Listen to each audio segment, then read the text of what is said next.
So when I hear championship, right, what it takes to be in a championship is every part of you, right? And when I think of leadership, right, leadership is performance through others, right? Not just yourself. So when I think about championship and everything you have to do to get to a championship, and then you put leadership in the mix of it, both of those activities, right, are required of all of you to put into the people around you, and to serve, just constantly serve. Hey, what's up, everybody? Welcome back. Championship Leadership Podcast. We got John Vagueiro with us here from New Jersey, and excited to have you here today, John. Thanks for being here. Yeah, Nate, thanks for having me, man. I'm excited. I'm honored to be on your podcast to talk to your listeners, and to add as much value as I can. Yeah, absolutely. So let's get right to it. Championship Leadership is the name of the podcast. What does that mean to you when you hear that? Wow. So I'm very competitive. So when I hear a championship, right, what it takes to be in a championship is every part of you, right? And when I think of leadership, right, leadership is performance through others, right? Not just yourself. So when I think about championship and everything you have to do to get to a championship, and then you put leadership in the mix of it, both of those activities, right, are required of all of you to put into the people around you, and to serve, just constantly serve. So I'm a big practicer and believer. I subscribe to servant leadership. Yeah. So to me, I hear resounding, like, just every ounce of the being that you have in you going towards the people around you. Yeah, absolutely. I love that, man. That's spot on in my book for sure. Although it's always been fun to hear. We've got close to 400 episodes now, and it's like every time it's just a little bit different. So yeah, but no, I love how you dissected that down. So you're a competitive guy. Were you an athlete growing up? Yeah, I was an athlete. I played football, I did wrestling. I did those were and basketball. Those three were my main. And then I wound up, this is just to show you how competitive I was. I was on my off season for wrestling. My coach was like, "You got to get quicker, man." And my basketball coach told me the same thing. They both were like, "You got to get quicker." Because I'm tall. I'm 6'2". Most people are like 5'10", 5'9" ish. And so they're like, you're a bigger guy. You and basketball, like, I can dunk. So in basketball, I'm throwing it down. So they were like, "You should go do track and get quicker, get speed up." I wound up doing track. I think it was like I started doing it in middle school, right? So I think I was in 8th grade. Yeah. And one of my track coaches was like, "You should try high jump." And I was like, I don't know. Like, I love jumping because I love dunking. Yeah. So fast forward, I want to be starting to try high jump. Never wound up doing the running, by the way. So my basketball coach. Okay. Yeah. And then I got the school record in middle school and in high school for the for the top high jump. And then I went to the meet of champions, and I lost by 1. So my highest jump was 6'4". Wow, that's and the guy over me jumped 6'6". So that, to me, just show you, because I didn't love high jump, right? But I was like, I'm gonna freaking get in this thing, and I'm gonna compete. And now I still hold the record at my middle and high school that I went to. That's awesome, man. Have some medals from over the years. It was 6'4". That's a big jump. Yeah, it's a big jump. It is, especially in high school. So wow, that's cool. But you didn't run. You didn't have to do any running. You didn't want to do the running. And also because when I started my business, I was a teenager. So by the time I was doing all this stuff, I was already, had clients, had a business going, and I didn't go to college, right? So, but I could have been an athlete in college if I wanted to. Yeah, definitely. Because hitting the books was not my thing. I get it. I'm more of the grinder than I am the bookworm. Yeah. Well, talk to us a little bit. It's a good time to hop into what it is you're up to and what you're doing. I know you got Adapting Social. But yeah, maybe a little bit more about your journey and path and how that's taken you to where you're at today and what you're up to today. Yeah, listen, do you have a few hours? Yeah, we got some time. I don't know about a few hours. your listeners don't. So, like, get this guy off that podcast. They're like, I could barely pay attention to a 2-minute video. Yeah, seriously. So very quickly, and I want to go back to attention span after this, being a marketer. But one of the things here, I love it. You're double fisting over there. You got an Irish. And I had my Irish greens, coffee and in now I one got my hand. coffee. I know, right? Looks like what's this guy doing over here? Guys, Nate is drinking early in the morning. He's doing his thing here. I respect Yeah. it. No, I'm just kidding. You didn't see what I put in it earlier. Yeah. Exactly. I know there's whiskey in there, Nate. Come on. Yep. But no, just kidding. But so yeah, listen, my story, very, very high level. I was somebody who in school, my whole entire education, career, I call it. I was in remedial classes. They told me that I had a learning disability, that, I needed help, right? So I had aides in my class. When we had to go do tests and stuff, I would go out into a different room. I always had somebody in the room with us helping me and a couple other kids that were in the room too. And I always felt like less than. And there was a point in my life where I was in 8th grade, I was doing well with sports and stuff, and not great in school, right? I was like an average student. Like in 8th grade, in middle school, I was not the best. I was like C, D, and maybe an F, maybe one B. Gym was probably an A. Yeah. And my teacher came up to me, one of the aides in my classes. I'll never forget. I won't mention her name, but she said to me, she pulled up and she was like, listen, she pulled me out of class. She gave me a pamphlet for vocational school. She said, John, listen, I don't think you're college material. You got to start thinking about another alternate, that you can do. Yeah. And I'm sitting here and I'm in 8th grade and I'm like, fuck. I'm like, I'm not even in high school yet, but I guess she was trying to prep me, right? And at the time, it was a big FU to me, right? That's kind of crazy. 8th grade, you got me. 8th grade, build, right? And I sat there and I remember thinking like, wow. So I went into, going back to the competitive nature of me, I went into high school, right? They put me in remedial classes in high school, and I pushed the hell out of myself. And that year, I got all A's. And I think there was like 400 or 500 people in my grade, and I was like top 70 in a remedial class, right? Yeah. And once I proved to myself that I could do it, I was like, all right, screw it. Like, I don't, because school just was never for me. I don't like it. The assignments, like the things, like I just understand like the purpose in my life, how I can make it, applicable. Yeah. So anyway, I turned 17. My dad has a conversation with me and he's like, listen, he's like, we're in a pretty tough financial pickle right now, right? And the house is, can go into foreclosure right now. And I was like, well, what can I do? How can I help? And so at the time I was a beach lifeguard. I was worked at Best Buy, and I was also working at Ruby Tuesdays, here and there. And so I was like just feeding the money. I was like, I'll give him money to help do whatever I can do, and it wasn't enough because of the amount of financial pressure that the situation had on it. And he was in construction, right? So he got laid off every winter, like, around Jersey when there's a lot of snow, you can't work outside. So, he would get laid off from time to time. And so, again, there was times where, food stamps and stuff, tough situations. And I'm the oldest of 5. So, I felt obligated, to jump in and figure it out. So I started Googling, like, what can I do as a 17-year-old to make like 50 or 70K and like, be able to give bigger chunks of money to help here. Yeah. Long story short, I find myself in this position where I'm Googling, right? Yeah. And then I find myself and I'm like, oh my goodness, here goes, this thing. And I'm here and I'm literally on, I'm on this position where, boom, like I find website freelancer, right? And so we go from, looking at these different, like do you know what the second highest paying job without a college degree is? What? Air traffic controller. Seriously? I was too young. You had to be 18 or over, but it's also one of the highest stress jobs. Kind of feels like you should have a degree for that. Right, but you don't need one, right? Yeah. So I'm looking up that, but I couldn't do that. So anyway, so I see website freelancer. Fast forward, long story short, I found website freelancer, like I said, and so I started Googling like how I could do it. I taught myself how to start coding, and then I built this website. You ever hear of Groupon and Living Social, those deal websites? So I rivaled them, and instead of taking every dollar from your transactions and splitting it with you, leaving you with no money, right, as a business, I was like, just pay me $15 a month and advertise anything unlimited. So I wound up getting a bunch of people on.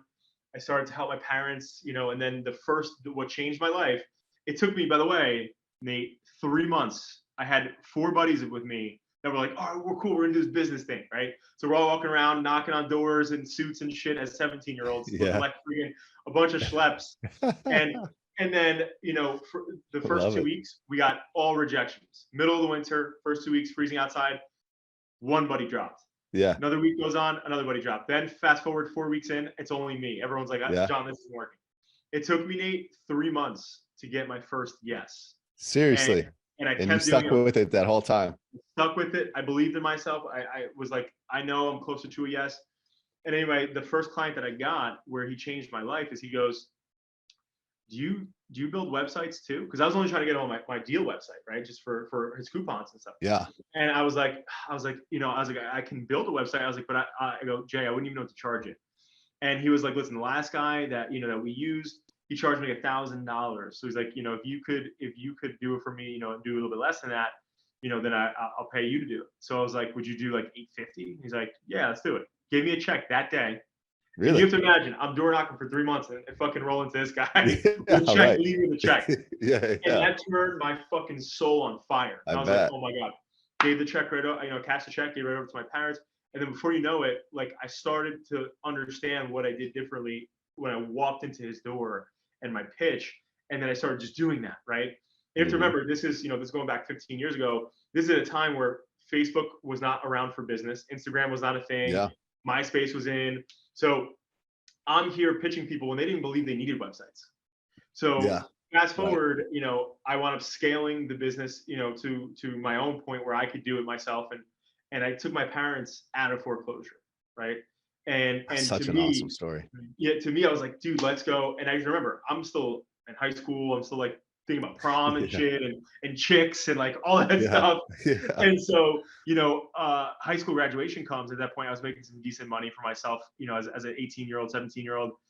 And I remember thinking like, damn, like, do I keep doing this? Like, what is this a real thing? Like, maybe it was just meant so that I could just help my parents.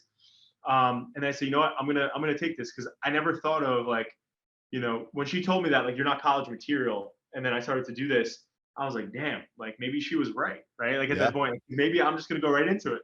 Yeah. So anyway, high level now, fast forward, I started adapting social with no funding, no mentors, and nothing. And this is what I want the message to be to leaders out there listening to this, or aspiring leaders, is that I was in all remedial classes. Education. If you looked at me on paper, you would never think I'd be a likely candidate to be somebody who has people. I serve clients in over 20 countries. Right? We have over 40 team members in adapting social. I'm an investor. I have a bunch of different businesses that I'm invested in, and when you look at the mold of what you think most people should be, where you go through college, you get a degree, and that's how you get successful in society. Like, I didn't take that route, and those routes are okay. I'm not saying there's anything wrong with those routes, right? But for people out there who didn't take those routes, or couldn't take those routes because you couldn't afford college, or you weren't smart enough to go to college because of your grades or whatever, or it's too tough for you, like, that doesn't mean that you can't be a great leader, or that you can't do your own thing, or can't be great in a company, right? You can be great in a company too. And so, at this point right now, one of the things I'll never forget is the naysayers, right? So my parents were super supportive. My mom didn't graduate high school. My dad has a high school degree and just went right into construction. But one thing that they instilled in me was like, just never telling me like, are you sure you can do this? I don't think you can do this. But I had people around me, like my cousins and my friends and whatever, that were like, dude, are you nuts? And I would never forget. Somebody said this for me. I didn't even say this. I was at a barbecue and I was around like doctors and lawyers and attorneys. And this one guy was like, oh, well, what are you doing here? Where'd you go to college? I said, I didn't go to college. And he kind of like, he was this egotistical attorney. He goes, that's, you didn't go to college. Like, why are you at this barbecue? Because it was like this like big event for people who are pretty successful. And he's like, you didn't even go to college. Like, what are you doing here? Type thing. Like, and just straight up called me out in front of everybody. Yeah. And this one doctor that was my client that I know said, oh, he didn't tell you? And he goes, he has, over 40 degrees. And the attorney was like, what? He's like, he just said he didn't go to college. He goes, yeah, all the degrees are working for him. And I was like, wow. Like, that to me in that moment was like, damn, like, but he's right. Like, I have like over 20 master's degrees in that case. I have over, 20 bachelor's degrees, right? And I also have some really good people who didn't do that. So anyway, in a nutshell, that's the journey now. Entrepreneur, father. I had my first child 3 months ago. Me and my wife. And so I told you, Nate, I'm a talker, dude. So I love it, shut me up, Nate. Let's go. That's good, man. That's an awesome story, for real.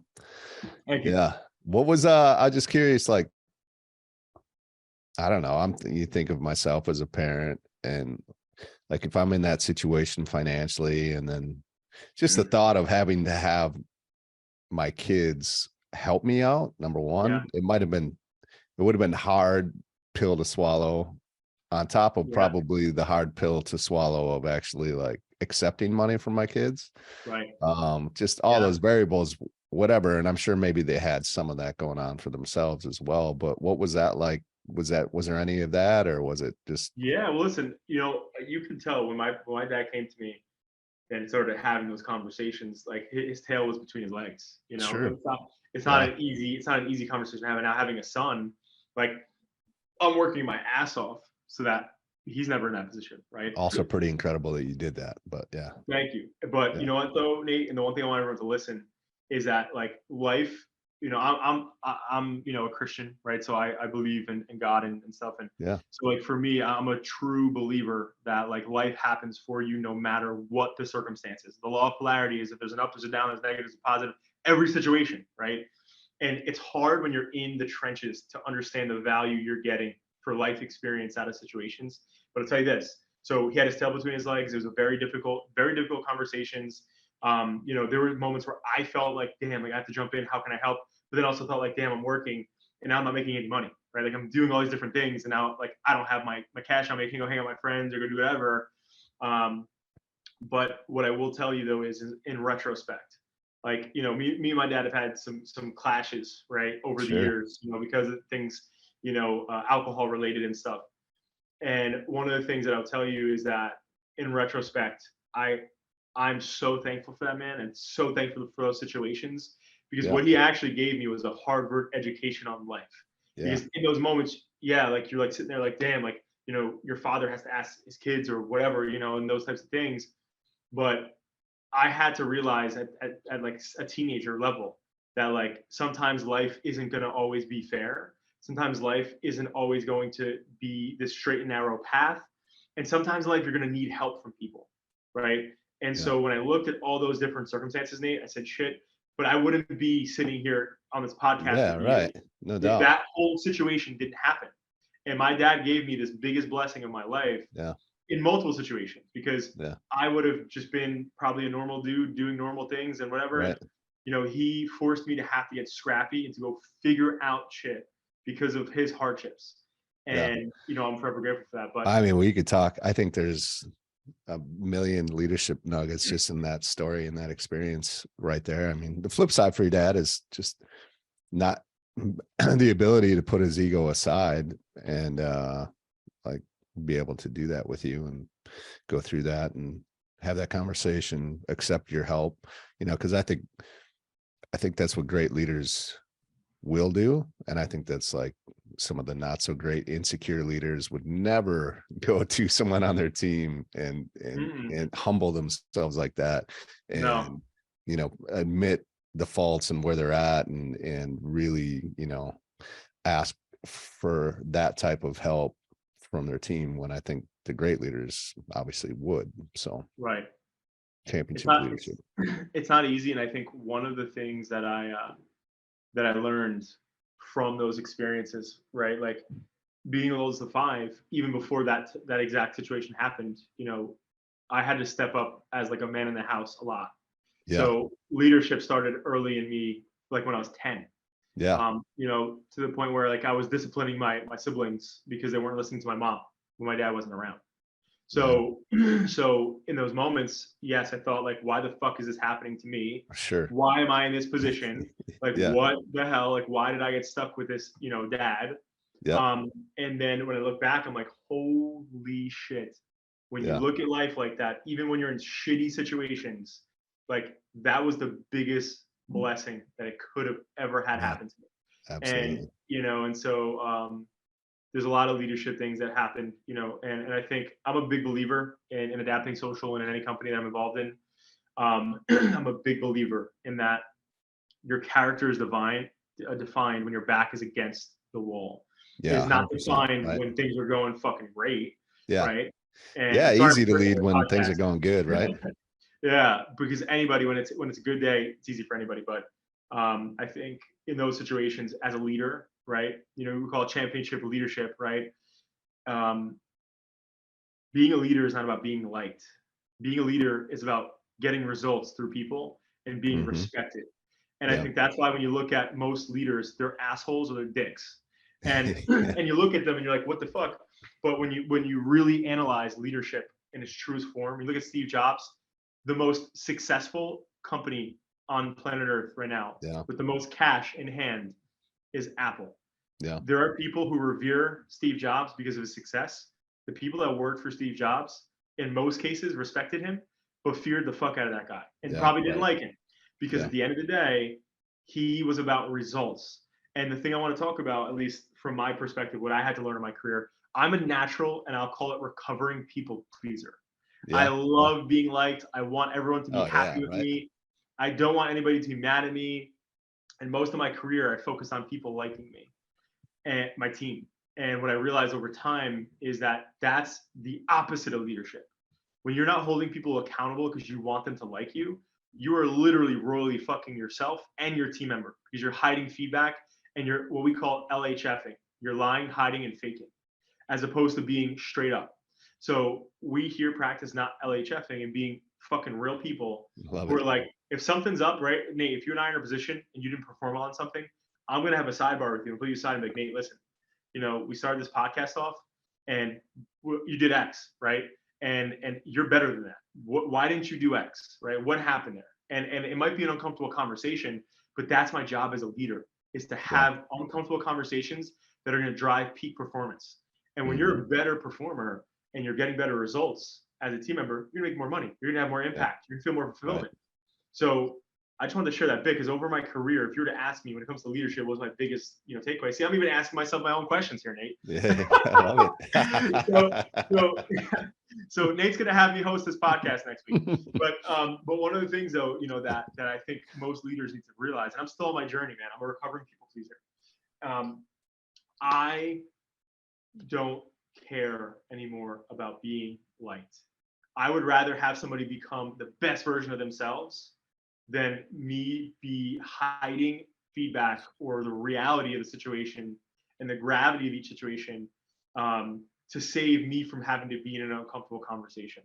And I think that's the separator between a championship leader and somebody who is an okay leader. An okay leader is somebody who's going to not tell you everything you need to hear, not hold you accountable, and be somebody who is just a fair weather leader. Whereas a championship leader is going to drive your ass into, better performance so that you can be a better performer and grow in your career.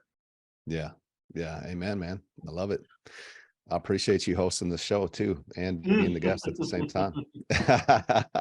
Well, tell so Adapting Social. So is that the company that you started when you were in high school that you're still doing today? And how has it evolved? Like, what does it look like today? Yeah, man. So we're Adapting Social, right? So we're focused. We help businesses, in 20 countries now, build their revenue and build their brand equity. In the market we live in right now, especially small business focused, a lot of these small businesses are trying to do ads themselves, trying to do social themselves. They hire agencies. They're not getting results. They throw money to the fire pit, I call it. And then they're done that. Yeah, and then what happens, right? Like you have big talk and low results, right? And no accountability. One of the things that I focused on, I learned early because it was just me, right? And I didn't just have a bunch of people doing work for me. I had to go out there and get the scars and get the battle wounds in like not getting results for clients, not getting results for myself. So one of the biggest things that we focused on over the past 15 years is like, listen, we're only in a partnership with any business that we work with. And it is a partnership. It's not a client relationship. It's a partnership. They have to bring something to the table in order to scale. But we're here to build revenue, right? And maximize revenue and look at where are we wasting, where could we be growing, and who's our competitors, and who's taking money off our table right now from our families. And then how can we be the thought process behind us in our industry? If somebody's looking for websites or marketing and stuff, we do a big effort towards making sure they think about us. And so for our clients, we do the same thing. We're very competitive in that nature too. Like when we're working with clients, whoever your competition is, that's keeping me up at night, right? I got to be your asses too. So anyway, we at this point in time, help our clients, like I said, in 20 countries, scale their businesses, through, their website user experiences, all the way through marketing and getting lead acquisition and revenue through that door, managing that social to build a huge brand equity in their marketplace, and then automating and streamlining. I think one of the biggest things that we've focused on, especially over the past 7 years, is that businesses, like business owners, we want more leads, we want to make more money, right? But when it comes to putting in the work, a lot of times we get fucking lazy. So one of the things that we did over the years is say, I don't want to leave room for anybody to have the room for human error on a sales team or whatever. So a lot of what we do to make sure that we are building revenue is we put automation technology into everything we do. So a quick example, we worked with this guy out of Georgia. And this guy out of Georgia, had a contracting company. Started working with him. I think he was doing about like $500,000 a year, in gross revenue. And I was like, what's your dream? What do you want to be doing? What's the goal here? He's like, I want to cross $1 million. I want to net $500,000. Great, because we get big on revenue. So great, cool, no problem.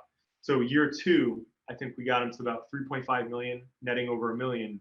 And we've been working with him for a while now. Now he's netting over 10 million a year. Yeah. But like that's what we do, right? Like, and we do that. We're in every single vertical, right? So like the one thing about adapting social is we never were like, oh hey, we just want to work on insurance or on real estate or on this. Yeah. We love smart, intelligent marketing and getting a consumer to be inspired to take that next step. But the way the company looks now, it started just me, obviously, no revenue, no funding, just me, myself, and I. And now, like I said, we have, a little bit over 50 team members, throughout, multiple states throughout the country. Yep. We because of COVID, we decided, hey, listen, we need big talent. I want it in Cali. I want it in Colorado.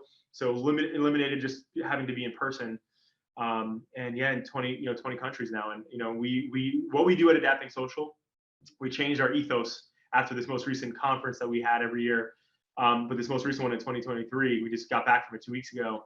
And our job is to serve small businesses, their families, their employees, and their communities that they serve. And how do we do that? And we do that by bringing revenue to their doors and building brand equity so people know who they are. But in a very big nutshell, that's where we are, and that's Adapting Social. That's incredible. Yeah. Man, you guys got a cool story. So thank you.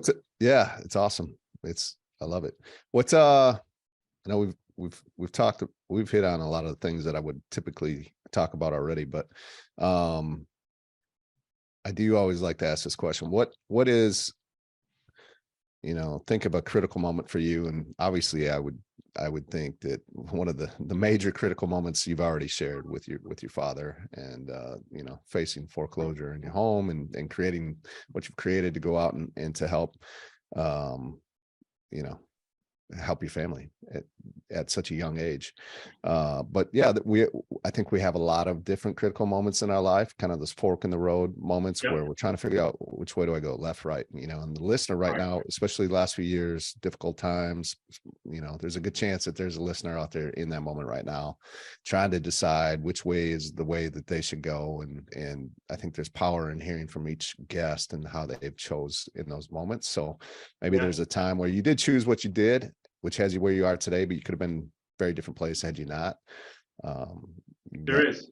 Right, I awesome. I think of a critical moment instantly. So before the pandemic, it was 2018 going into 2019.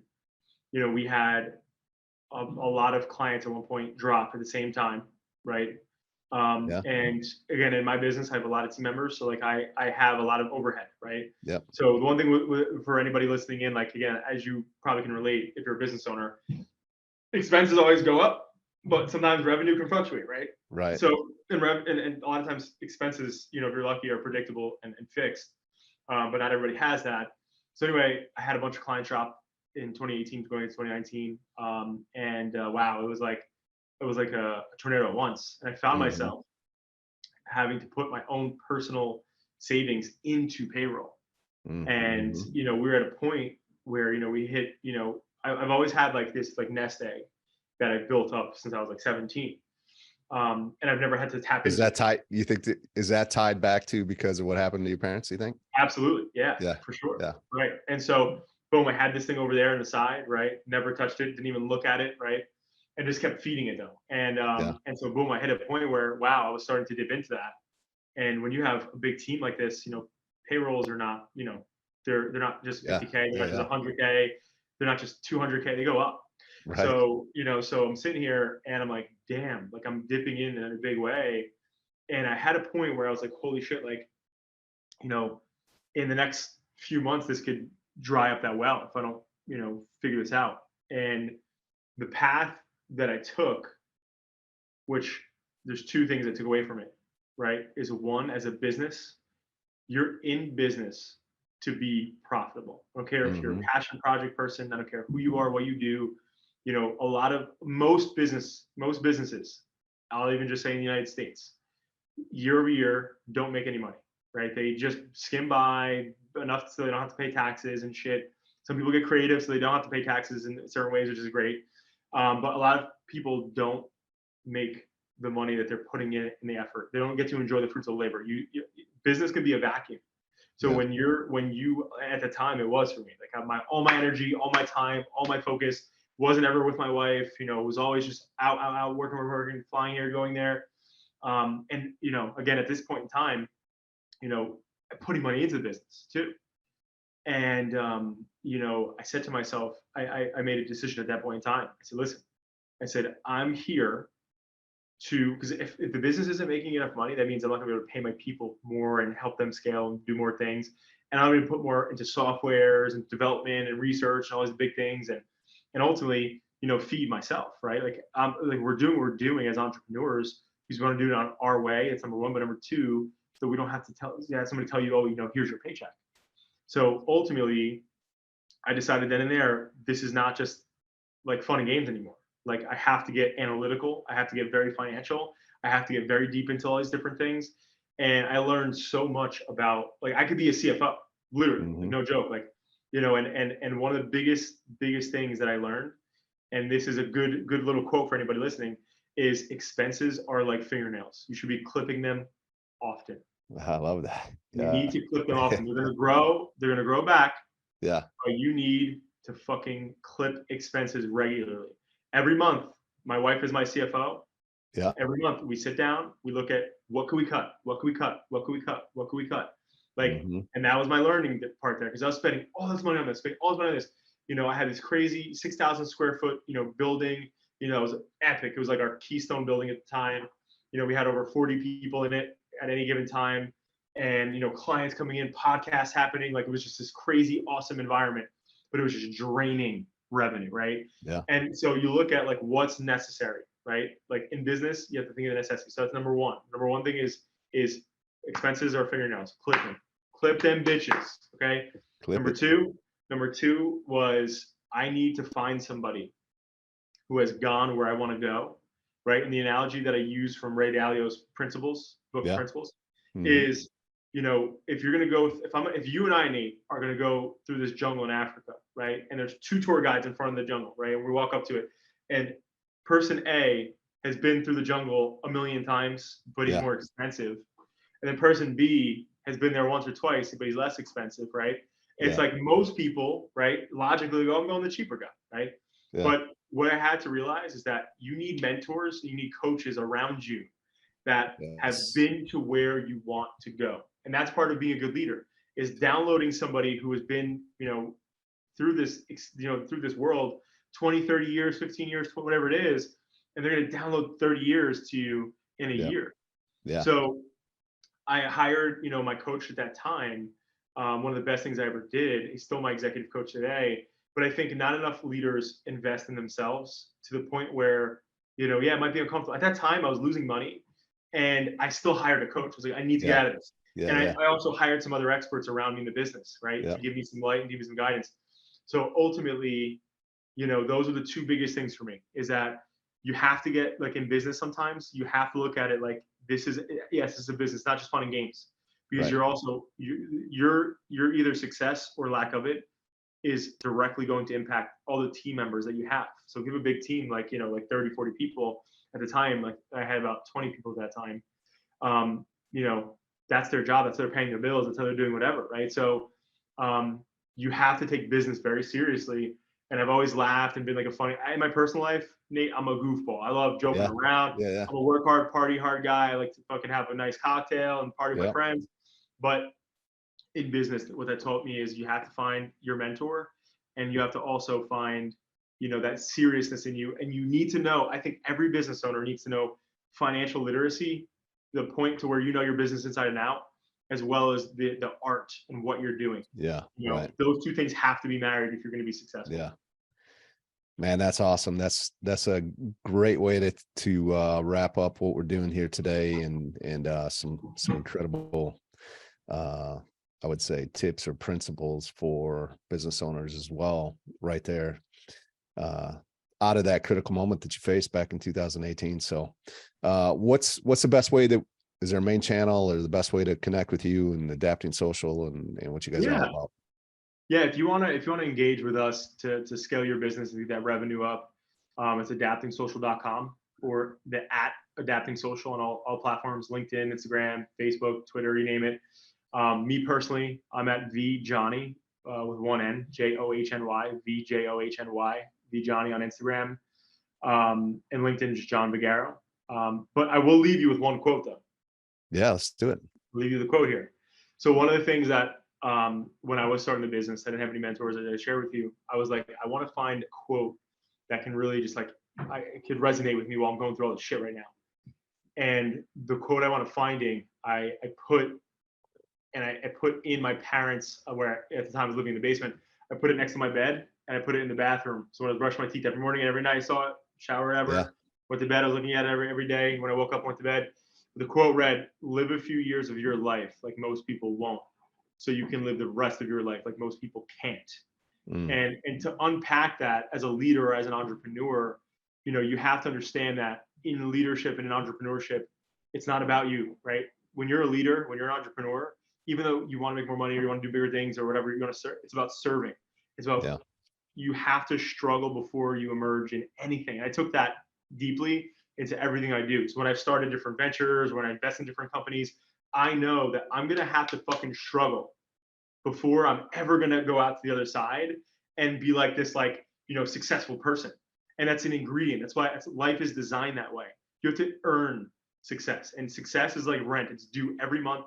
It is not fixed, right? You have to pay rent to your success. Success is never, it's always rented. It's never just earned.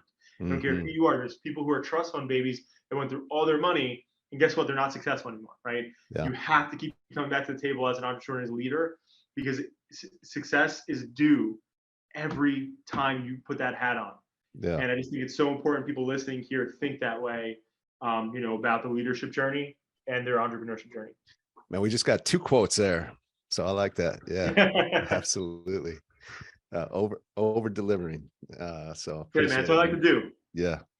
Well, I appreciate it, John. This has been awesome. So I've enjoyed our time, and for the listener, I know you have as well. And if you want more just like this, don't go anywhere. Stay for the next episode. Thanks again, John. Thank you.